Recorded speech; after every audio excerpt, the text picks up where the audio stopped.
सर्वांना नमस्कार. मी नवनाथ अवतारे, उपप्रादेशिक अधिकारी, महाराष्ट्र प्रदूषण नियंत्रण मंडळ पुणे 2, जो या पर्यावरण विषयक प्रस्तावित पर्यावरण विषयक सुनावणीचा आयोजक या नात्यानं आपल्या सर्वांचं स्वागत करतो. Messrs Adani renewable energy 52 limited या प्रस्तावित प्रकल्पाच्या दिनांक 21/8/2026 च्या प्रस्तावित पर्यावरण विषयक जनसुनावणीच्या अगोदर आपण पूर्वचर्चेसाठी आपल्या सर्व परिसरातील नागरिक, स्वयंसेवी संस्था, ग्रामस्थ, वेगवेगळ्या सामाजिक संघटना, वेगवेगळ्या व्यक्ती, वेगवेगळे नागरिक, त्याचबरोबर स्थानिक लोकप्रतिनिधी यांच्या संयुक्त विद्यमाने त्यांच्या विविध मार्गातून जी निवेदने प्राप्त झाली त्या निवेदनाचा सर्वांकष विचार करून आजची ही पूर्वचर्चा तयारी आणि बैठक माननीय श्री शरददादा सोनवणे साहेब, विधानसभा सदस्य जुन्नर यांच्या अध्यक्षतेखाली पार पडत आहे. या आजच्या सुनावणी म्हणण्यापेक्षा आजच्या बैठकीसाठी सन्माननीय व्यासपीठावरील उपस्थित आपल्या आंबेगाव मंचरच्या प्रांत अधिकारी तांबे मॅडम, तहसीलदार जुन्नरचे रणजित भोसले साहेब, त्याचबरोबर अंजनावळी ग्रामपंचायतीचे सरपंच, त्यांचे सर्व सदस्य, पदाधिकारी, उपविभागीय पोलीस अधिकारी पाटील साहेब, आमच्या महाराष्ट्र प्रदूषण नियंत्रण मंडळाचे प्रादेशिक अधिकारी बाबासाहेब कुकडे साहेब, त्याचबरोबर सर्व स्थानिक भागातील सर्व सन्माननीय नागरिक, सन्माननीय ग्रामस्थ, विविध सामाजिक, राजकीय, सामाजिक सर्व संस्थेचे, संघटनेचे पदाधिकारी, स्थानिक स्वराज्य संस्थांचे पदाधिकारी, या सर्वांचं पुनश्च एकदा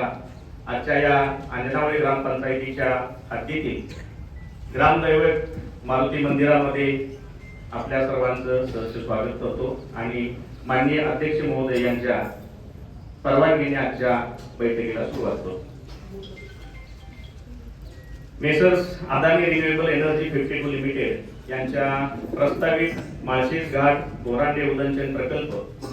1500 मेगावॅट क्षमतेच्या वीज निर्मितीसाठीचा हा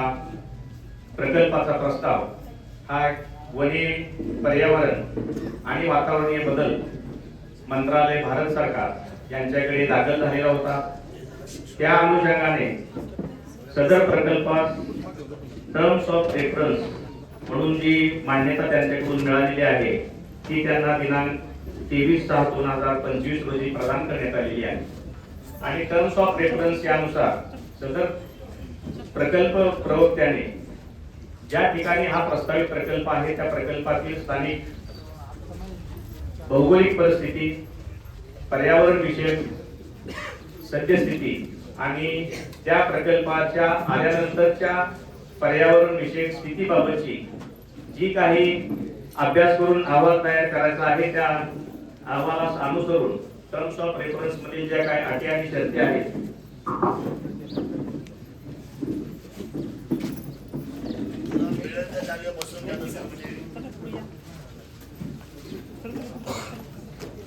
शर्ती आहेत त्या अटी व शर्तीनुसार त्यांनी त्या भागातला पर्यावरण आघात मूल्यांकन अहवाल तयार करायचा आहे आणि तो सदरचा अहवाल जो प्रस्तावित आहे ड्राफ्ट मध्ये, नमुन्यामध्ये आहे, त्या नमुन्यानुसार तो अहवाल त्या प्रकल्प प्रवक्त्याने तयार करायचा आणि सदरचा अहवाल तयार केल्यानंतर तो आमच्या मंडळाच्या मुख्यालयात सादर करायचा आणि मुख्यालयातून तसा तो आदेश, तो अहवाल प्राप्त झाल्यानंतर संबंधित विभागाकडे सदर प्रकल्पाची प्रस्तावित जनसुनावणी घ्यावी असा हा त्यातील पर्यावरण आघात मूल्यांकन अधिसूचना 2006 मधील जी तरतूद आहे त्या तरतुदीनुसार आपल्याला त्या वर्गवारीनुसार ती पर्यावरण विषयक जाहीर जनसुनावणी घेणे बंधनकारक केलेलं आहे आणि त्यानुसार सदरच्या सुनावणीमध्ये फक्त त्या प्रस्तावित प्रकल्पाच्या पर्यावरण विषयक दृष्टिकोनातूनच आपण ती सुनावणी आयोजित करतो की त्या प्रकल्पामुळे सद्यस्थितीतील अस्तित्वातील पर्यावरण विषयक सद्यस्थिती काय आहे, प्रकल्प सुरू झाल्यानंतर भविष्यामध्ये त्या प्रकल्पामुळे पर्यावरणावर काय आघात होतो का, त्याचा पर्यावरणावर काय परिणाम होतो का, सद्यस्थितीमध्ये तिथले जल, वायू, हवा, ध्वनी प्रदूषण, घातक अघातक कचरा इत्यादी बाबतची स्थिती काय असेल त्याचा सर्वांकष विकास करून शासनाने ज्या अटी व शर्ती घालून दिलेल्या आहेत त्या अटी व शर्तीनुसार तो अहवाल तयार केला जातो आणि सदरचा अहवाल प्राप्त झाल्यानंतर माननीय जिल्हाधिकारी तथा अध्यक्ष पर्यावरण जनसुनावणी समिती यांच्या मंजुरीनंतर त्या प्रकल्पाची पर्यावरण विषयक जनसुनावणीची तारीख निश्चित केली जाते, त्याचं स्थळ निश्चित केलं जातं आणि त्यासाठी त्या सुनावणीपूर्वी 30 दिवस अगोदर वृत्तपत्रामध्ये इंग्रजी आणि मराठी या भाषेमध्ये आपण जाहीर प्रसिद्धीकरण देतो. त्यानुसार आपण 21/8/2026 ची तारीख गृहीत धरून 22/7/2026 रोजी आपण मराठी आणि इंग्रजी या भाषेमध्ये स्थानिक वृत्तपत्रामध्ये म्हणजे एक इंग्रजीची जो व मोठ्या स्तरावर असेल द हिंदू टाइम्स आणि त्यानंतर दैनिक सकाळ या वृत्तपत्रामध्ये मराठी या भाषेमध्ये आपण जाहीर प्रसिद्धीकरण केलं होतं आणि त्या प्रसिद्धीकरणामध्ये आपण एकच विनंती करतो की प्रकल्पाच्या परिसरातील 10 किलोमीटर व्यासातील परिघातील जे काही स्थानिक नागरिक आहेत, प्रकल्पामुळे बाधित होणारे नागरिक आहेत, सर्व ग्रामस्थ आहेत, प्रकल्पाच्या बाजूचे आहेत, त्यामध्ये स्थानिक सर्व पर्यावरण क्षेत्रामध्ये काम करणारे तज्ञ आहेत, या सर्वांचे जे काही टीका टिप्पणी आक्षेप सूचना ज्या काय आहेत त्या सूचना टीका टिप्पणी आपण 21/8/2000 पूर्वी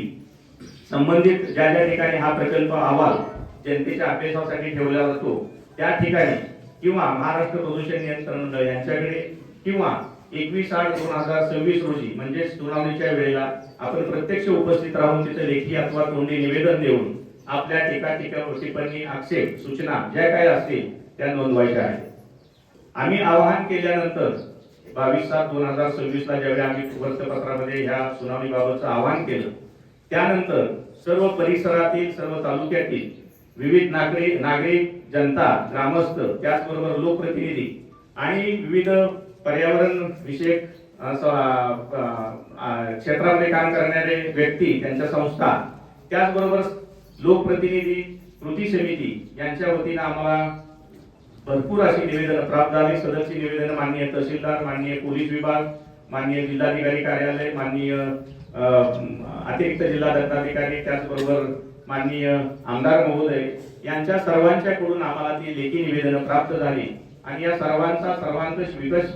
विचार करून की आणि त्याचबरोबर 9/8/2026 पासून जे उपोषण सुरू केलेलं आहे त्या उपोषणाचाही सर्व प्रकारे विचार करून माननीय आमदार महोदय आणि माननीय जिल्हाधिकारी तथा अध्यक्ष जिल्हा पर्यावरण समिती यांची सर्वकषाची चर्चा होऊन आजची ही पूर्वचर्चेची बैठक आपण आयोजित केलेली आहे. या बैठकीमध्ये आपण सुरुवात करताना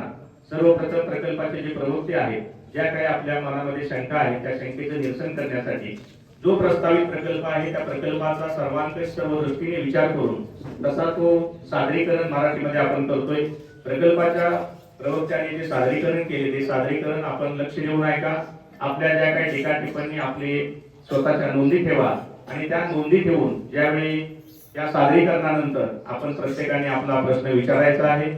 मला वाटते 21/8/2026 ची जी सुनावणी आहे त्या सुनावणीच्या पूर्वीच आपण एकत्र एवढ्या मोठ्या संख्येने जमला आपलं स्वागत आहे. कुठलाही प्रस्तावित प्रकल्प आपल्या ठिकाणी येत असताना त्या प्रकल्पामध्ये नागरिकांनी लक्ष राहणं, नागरिकांची जी काही कृती आहे, नागरिकांची विचार टीका टिप्पण्या सूचना ज्या आहेत त्या सूचना आपण मांडणं हे आपलं आद्य कर्तव्य आहे. त्यानुसार सादरीकरण पूर्ण ऐकून घ्या, सविस्तर त्याची माहिती ऐकून घ्या, त्याचं टिप्पण ठेवा आणि ते झाल्यानंतर माननीय अध्यक्ष महोदय बोलतील, माननीय तहसीलदार आपले तहसीलदार साहेब, माननीय प्रांताधिकारी आहेत, या सर्वांच्या त्या त्या अनुषंगाने जे प्रश्न असतील त्यानुसार त्याचं निरसन केलं जाईल आणि मग आपण चर्चा करून अत्यंत खेळीमेळीच्या वातावरणामध्ये आजची ही बैठक पार पाडायची आहे. आपला प्रश्न व्यवस्थित मुद्देसूद असावा, आपला मुद्दा भरकटत जाऊ नये, एकाच प्रश्नाचं रिपिटेशन होऊ नये अशी मी आपल्याला विनंती करतो. कारण प्रत्येक तोच प्रश्न जर आपल्याला रिपीट आला तर तो त्याचं वेळ आपल्याला जो आता उपस्थित जनसमुदाय आहे त्या प्रत्येकाला त्याची संधी मिळाली पाहिजे. म्हणून पुनश्च आपल्याला आता विनंती करतो आणि प्रकल्पाचे प्रवक्ते आहेत त्यांना मी अगोदर सादरीकरण करायला सांगतो आणि सादरीकरणानंतर मग माननीय अध्यक्ष महोदय आपल्या मनोगत व्यक्त करतील आणि त्यानुसार आपली पुढे सुरू